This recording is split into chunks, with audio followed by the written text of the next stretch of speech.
everyone, and welcome to another video, not from my narrowboat. My name is Laura and I usually bring you videos from my cozy witchy kitchen. I show you how to sew a little bit of magic into your everyday through rituals, not habits. My recipes take the folklore and the stories and the magical properties of food and their ingredients so that I can create dishes with intention. These can be anything from little coffee spells all the way up to elaborate feasts. Everything I do is based around folk magic, connecting to the seasons, ourselves, and each other. But you're getting none of that today. Those of you who've met me before will know that I have been spending a lot of time away from my boat right now. Reason being is that I did a Kickstarter earlier in the year and crowdfunded for producing my first tarot deck. So that was a labor of love, but it's not quite over yet because I need to now post all of the decks that people pledge to buy. There's a lot of them, and unfortunately I just can't do that from my boat. I can't get deliveries of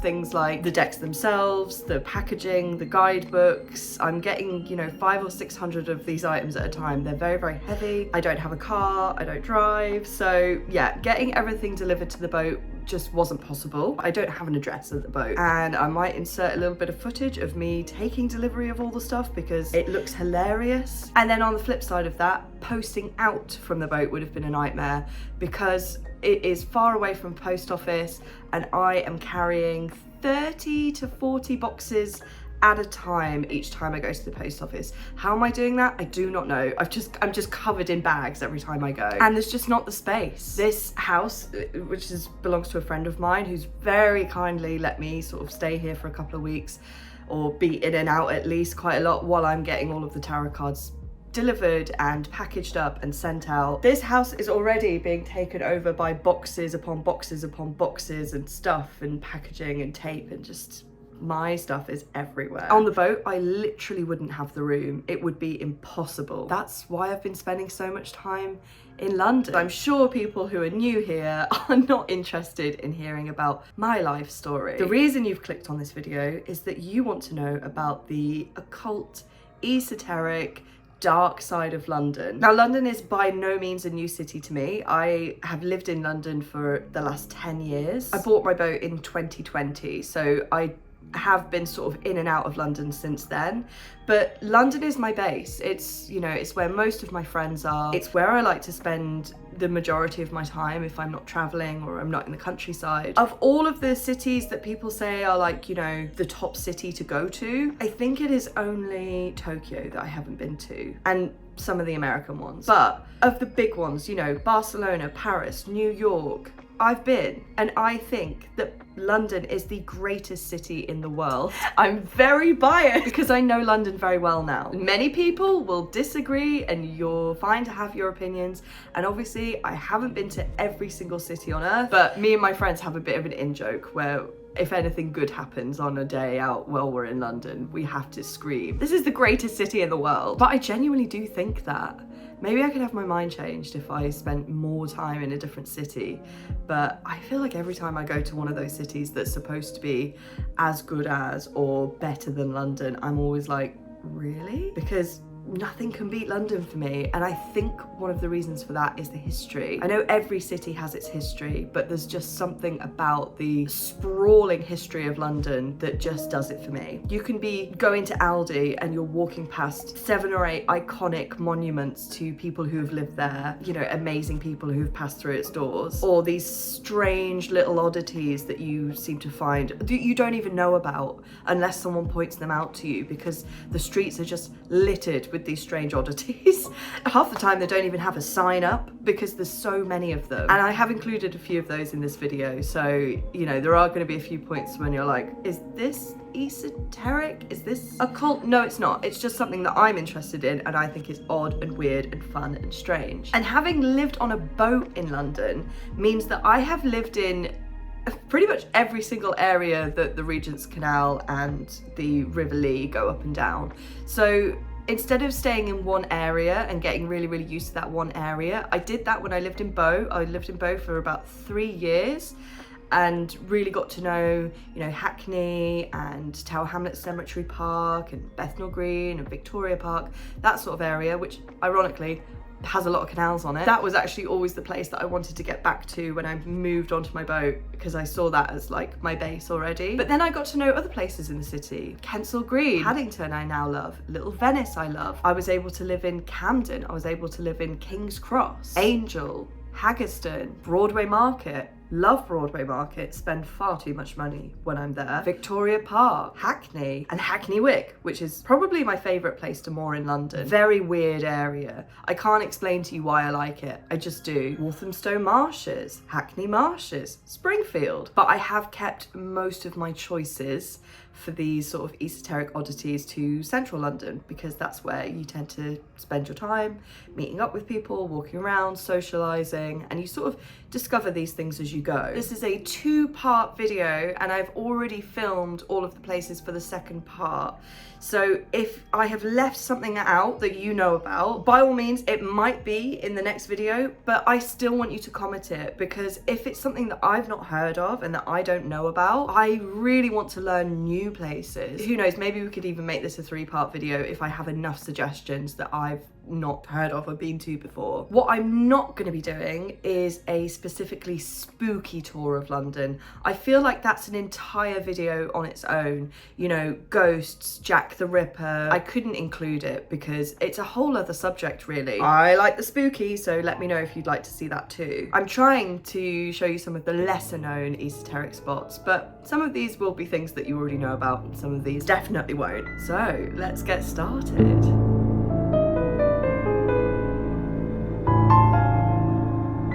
So if you take a walk down Cannon Street, you will probably not notice the London Stone. The London Stone is a small block of limestone embedded in a glass case at 111 Cannon Street. The actual origins of this stone are unknown. Nobody knows what it is, what it was for. It's just called the London Stone and always has been. Some people think it's a Roman milestone, some people think it has some druidic origins, and that it's even on a ley line. The first reference to the London Stone was, I think, in the 12th century, and it was just described as the London Stone without any information about what that means or where it came from. But it seems to be a very special stone. The way that you may have heard about it is this piece of folklore, this line that says, "As long as the stone of Brutus is safe, so long shall London flourish." So I think it's important to keep it in that glass case, but it's very unassuming. People walk past it every single day. I've walked past it numerous times without knowing that it was there. It's obviously important, but nobody knows exactly what for. Just down the road from the London Stone, you will find yourself at St. Paul's Cathedral. Obviously an iconic cathedral that we all know about, designed by Christopher Wren. So St. Paul's Cathedral that we know today is actually built over the top of the remains of the old St. Paul's Cathedral, which dates back to 1087, but unfortunately was destroyed in the Great Fire of London. But even before the old St. Paul's Cathedral existed, the site that St. Paul's Cathedral is built on was said to house an old pagan temple to Diana. William Camden in the early 17th century suggested that St. Paul's Cathedral had been built over a Roman temple to Diana, which once stood there. I will say there have been excavations that have shown no evidence of this, but I like to believe it. St. Paul's was also said to be built on a ley line. I believe that St. Paul's all the way up Ludgate Hill to the London Stone is one long ley line if you look at the ley line spiritualist map of London. Unfortunately, I haven't been inside for years, so I don't have any footage of the inside of St. Paul's Cathedral, but it is absolutely beautiful. The Whispering Gallery is one of its most famous architectural features. If you've ever been to Grand Central Station in New York, it's a similar sort of thing. There is a curved dome, and if you whisper something on one side, the way that the acoustics work, it travels all the way to the other side. It's very, very cool. But if you are scared of heights, I recommend not going up the top of St. Paul's Cathedral, because it is not fun if you're scared of heights. Just around the corner again from St. Paul's Cathedral is Bracken House. If you've ever heard the quote, "Millionaires don't use astrology, but billionaires do," I feel like there's a reason why this is on the front of this building. Perched above the entrance to Bracken House on Cannon Street is a striking astrological clock. It was designed by Frank Dobson and Philip Bentham and creates by Thwaites and Reed in 1959. And this clock is incredible. It transcends ordinary timekeeping. It is not a normal clock. The clock's rotating dials display minutes, hours, days, months, and zodiac signs, making it a celestial calendar and a timepiece. At its radiant center rests a gilded sunburst featuring the face of Winston Churchill, a personally significant emblem for Lord Brendan Bracken, the building's namesake and wartime confidant of Churchill. This clock is a microcosm of cosmic order, with the zodiac circling time like a sacred mandala, its dial acting as a celestial map that merges the earthly with the divine. So what Bracken House is the headquarters to the Financial Times. Odd then that they have an astrological zodiac clock on the front of their building, and it has been there since the commission of the building. This clock was put there intentionally to be part of the facade of the Financial Times headquarters, which is why I used that quote about millionaires and billionaires. Now, there's no reason why they've done this. There's no one who's come out and said this is our logic behind it, but if you are conspiratorially minded, which I am not, but I find it quite interesting. It's very strange to me that that's what they have chosen as their facade emblem. The Financial Times is going by the astrological time. Interesting. It's also just really, really beautiful. Apart from Winston Churchill's mug in the middle of it, it looks like the Teletubby son. They could have just left that out, I think, and it would be a really beautiful clock.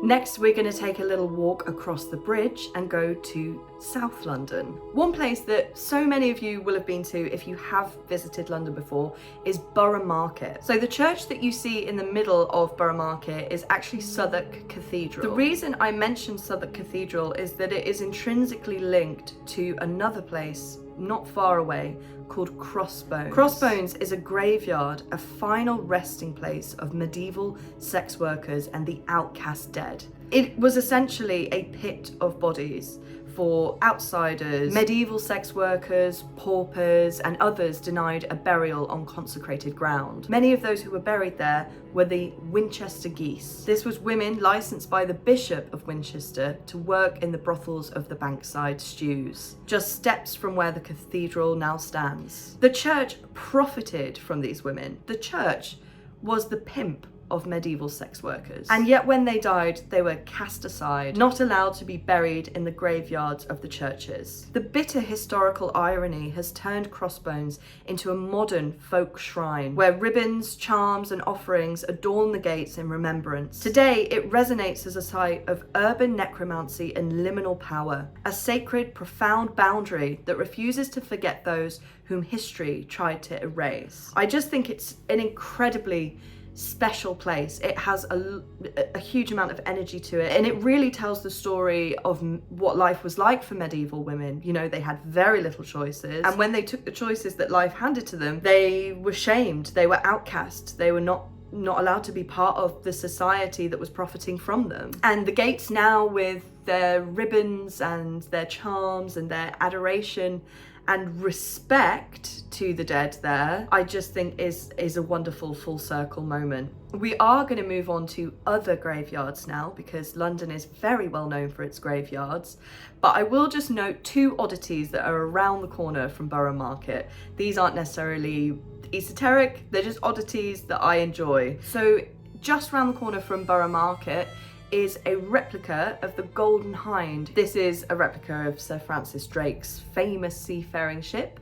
And the reason why I like it is that it's one of two replicas. One of the replicas stands in Brixham. Spent a lot of time there growing up, and I loved just going on the ship and learning about pirates and seafaring and just fun stuff like that. So I just love the Golden Hind just sitting there in its dock in London, and it just reminds me of little trips to Devon when I was a kid. And it is quite an odd sight if you don't know it's there, and you turn the corner and you're like, what is this big ship? ship doing here? The other oddity around the corner that I want to mention is the ferryman's chair. Again, the ferryman's chair is something that you will probably walk past if you don't know it's there. It is tucked away, embedded on the side of a restaurant, just near the Shakespeare's Globe on South Bank. This unassuming slab of flint is the last surviving example of the boatman's perches that once dotted South Bank of the Thames. These seats provided a resting place for the ferrymen who operated water taxi services across the river. So before 1750, London Bridge, the original London Bridge, which I wish we still had, and it really pains me that that doesn't exist. But before that date,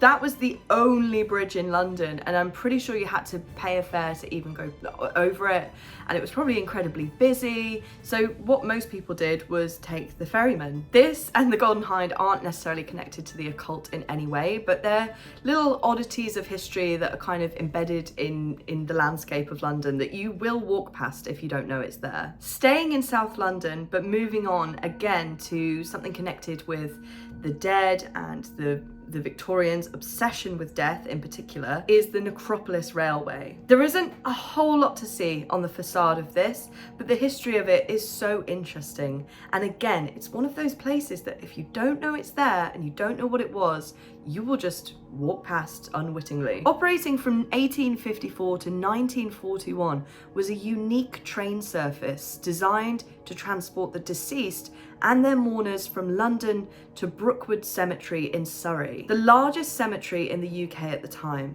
Departing from a dedicated station near London Waterloo, the service featured separate carriages for different social classes and religious denominations, reflecting the era's strict social hierarchies. While the London Necropolis Railway was primarily a practical solution to London's overcrowded burial ground, its existence and operations have inspired various cultural and esoteric interpretations. The concept of a dedicated train for the dead with its class and religious divisions evokes themes of death, ritual, social structures, and the boundaries between the living and the deceased. I love the idea of the Necropolis Railway because it really evokes that idea that death is a journey. As soon as you die, you are going on this long journey to another world, to another place. And in this railway's case, it might only be Surrey, but the symbolism of it has been recreated in media, in films, in lots of different cultural references. For example, if you've been to see the latest Beetlejuice, there is a death train, essentially, like a death tube in that film, because I think the idea of a journey, the idea of going somewhere, and this also links to the idea of the ferryman, because although the ferryman's chair was a seat for a real ferryman who would take you across the Thames, there is also that link to death with ferryman because of that idea that the ferryman takes you into the other world, and that's why they would put pennies on the eyes of the dead. It was to pay the ferryman's fare. And I feel like the Victorians were so obsessed with death, it just really all comes together at the Necropolis Railway. Again, if you are familiar with London and death, you will know that London is famous for its historic and iconic Magnificent Seven. This is a group of 7 large cemeteries established in the 19th century to address that overcrowding in the burial grounds of London, because London's quite a small city. If you just look at the city of London, that's a square mile. London needed to expand and it needed places to bury its dead. So I've been to most of the Magnificent Seven. I've lived just opposite Kensal Green on the boat. I've been to Highgate, of course.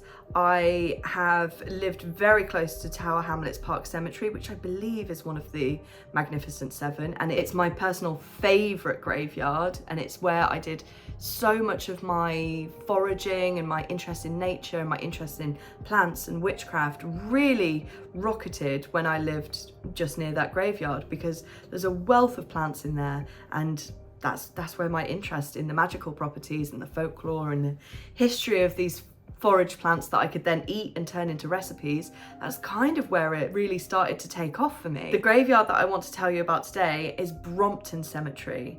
It's all the way out in West London. I doubt that many people, if they don't live in London, have been there. There's not really any particular reason to go there. But for me, I think there's one really special thing there that everybody should go and see. So inside Brompton Cemetery, there is a mausoleum that is known as the Time Machine. It's the final resting place of Hannah Courtoy, a wealthy 19th century socialite. Built in 1854, the tomb is renowned for its Egyptian-inspired design and mysterious carvings.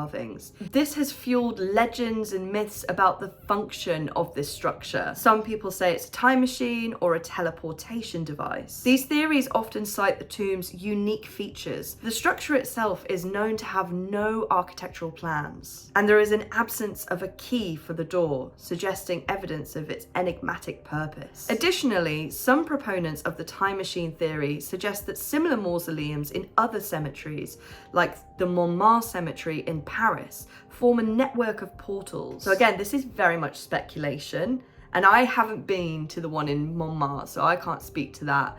But this structure does feel very spooky. It feels like it has some other purpose. It definitely has an energy to it, and it's huge as well. It's a really interesting thing to go and see if you do ever find yourself in West London. There are, of course, stories of folklore, superstition, and obviously hauntings in other graveyards in London, especially Highgate, which is probably the most famous one. But I wanted to include Brompton and the Time Machine because I think a lot of people don't know about it. And the aesthetics of it all really sort of link to that era of Victorian and early 20th century obsession with spiritualism, occultism, seances, which again, we will get to.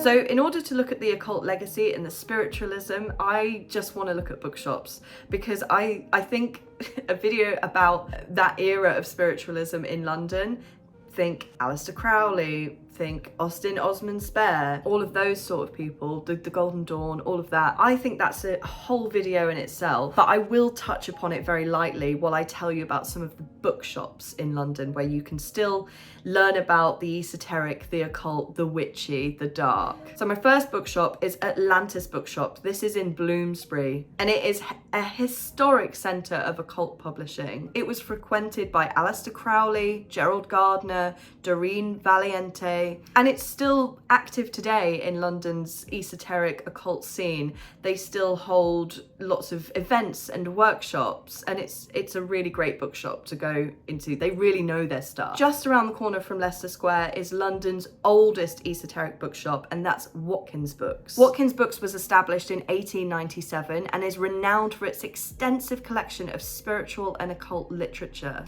It specialises in mysticism, astrology, Eastern and Western philosophy, and contemporary spirituality and paganism. In addition to its vast selection of books, Watkins offers crystals, tarot decks, incense, and spiritual jewellery. So it's definitely what I would call a plinky shop. Almost all of these bookshops do have, you know, a candle or a crystal or something additional that you can buy, but the main focus is books. I actually don't think that London has, or at least I don't know about a shop in sort of, you know, central-ish London that is a dedicated plinky shop that just has some books. Because most of the plinky shops that you find tend to be that. They tend to be a plinky shop, first of all, incense, crystals, paraphernalia, and then they have a few books. Whereas all of the shops in London are bookshops first and foremost. Watkins Books has been a hub for notable figures in the esoteric community. Again, Aleister Crowley, W.B. Yeats, and Carl Jung. The shop was also involved in publishing significant works in the field, such as the first edition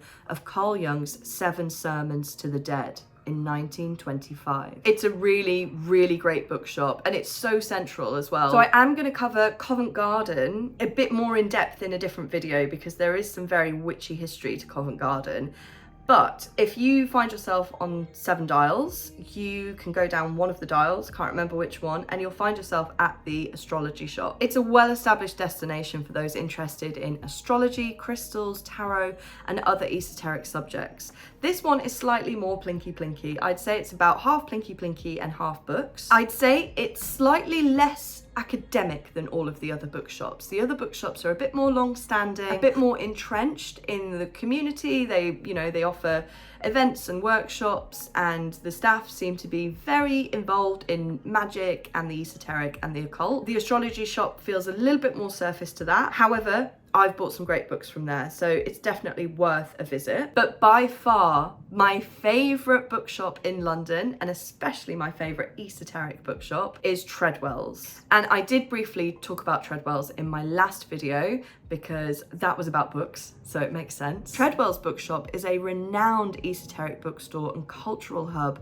located on Store Street in Bloomsbury. Treadwell's has only been around since 2003. It's not one of those, super long-standing bookshops, but it certainly feels like it. Established by Dr. Christina Oakley Harrington, the shop has become a cornerstone for those interested in witchcraft, magic, and spirituality and the occult. The store offers a carefully curated selection of books on subjects such as paganism, folklore, divination, and occult philosophy. It caters to both seasoned practitioners and newcomers. Treadwell's is also known for its vibrant programme of events, including lectures, workshops, and classes on various aspects of esoteric traditions. I have been to so many lectures at Treadwell's, talks, book launches, workshops, you name it, I am there.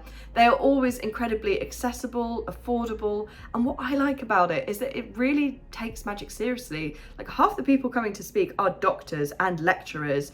They really know their stuff. Magic, the occult, witchcraft is very much framed as an academic exploration rather than a gimmick, rather than something that is just a fad or not to be taken seriously. And I love that. Maybe because it makes me feel clever, but I just love that it is taken seriously because it's such an interesting subject, but it gets brushed aside as being like woo-woo. But there's a wealth of cultural history in there. It's super interesting. I love it. If you don't live anywhere near London, they also have some amazing online workshops and events. And again, they're really accessible, they're really affordable. Highly, highly recommend Treadwell's.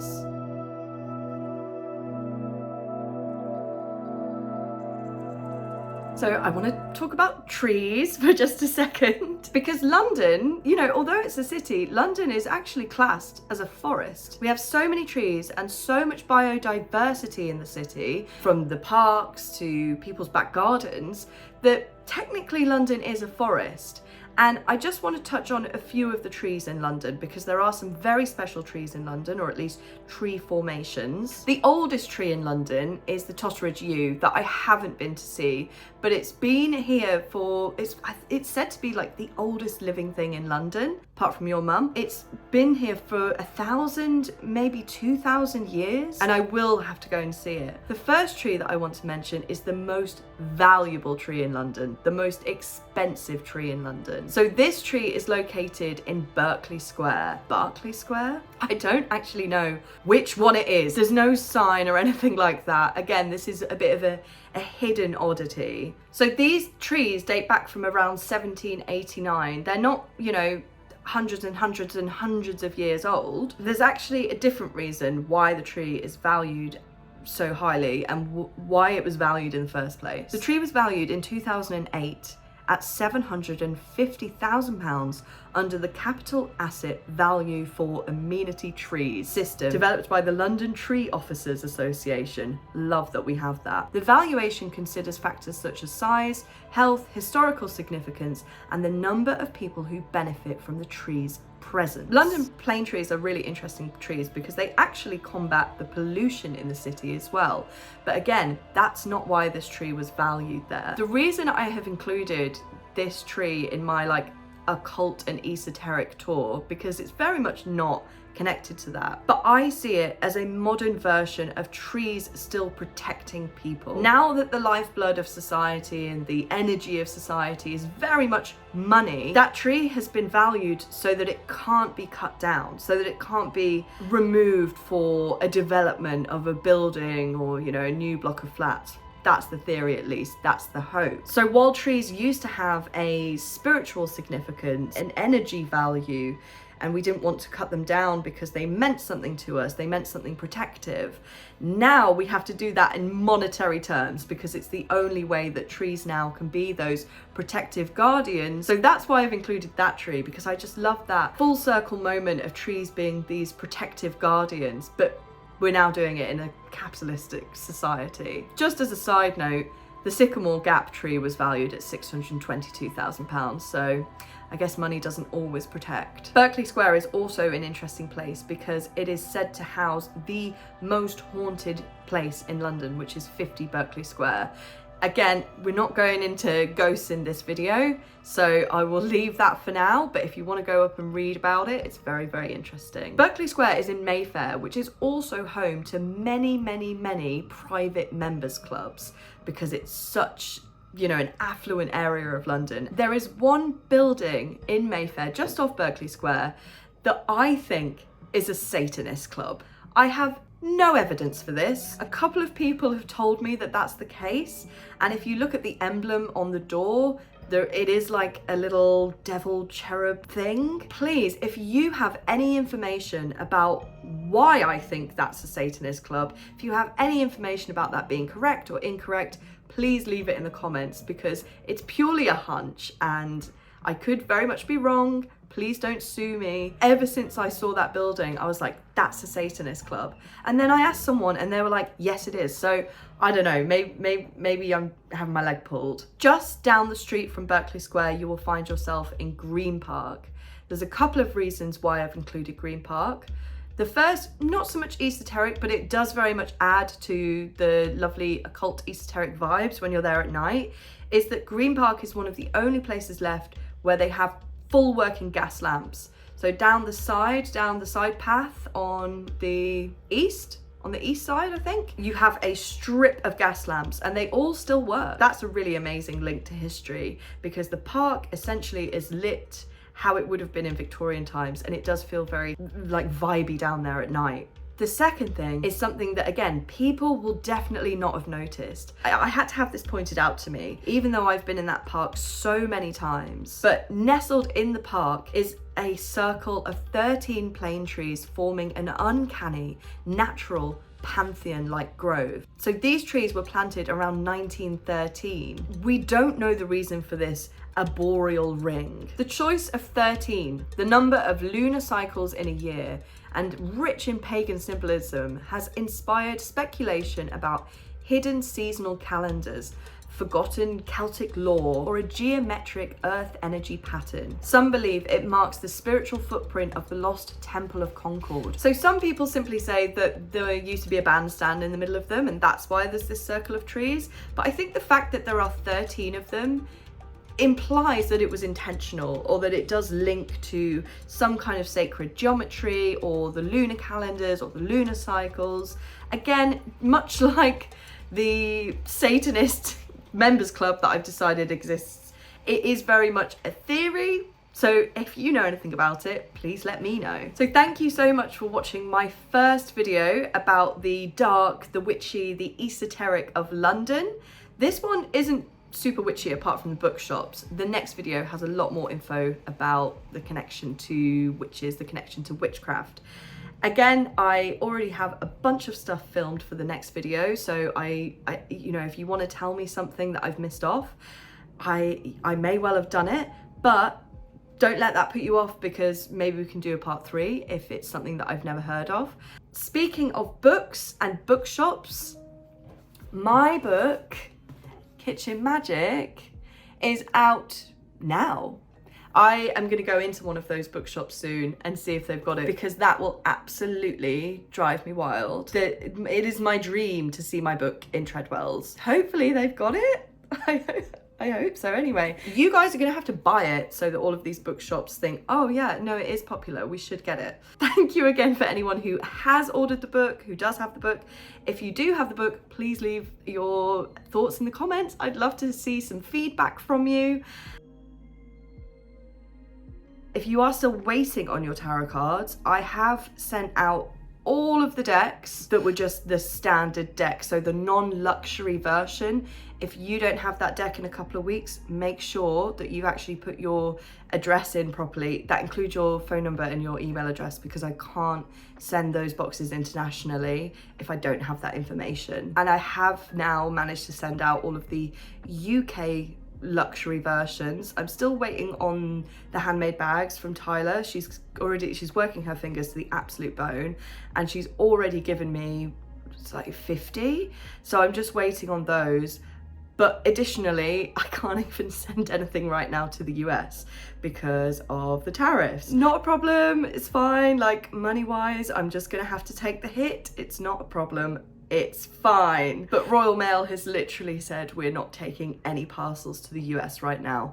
This is a very specific moment in time. I'm sure by the time this video goes out, everything will be resolved. But in case it isn't, that's what's going on. And yeah, I will see you next week.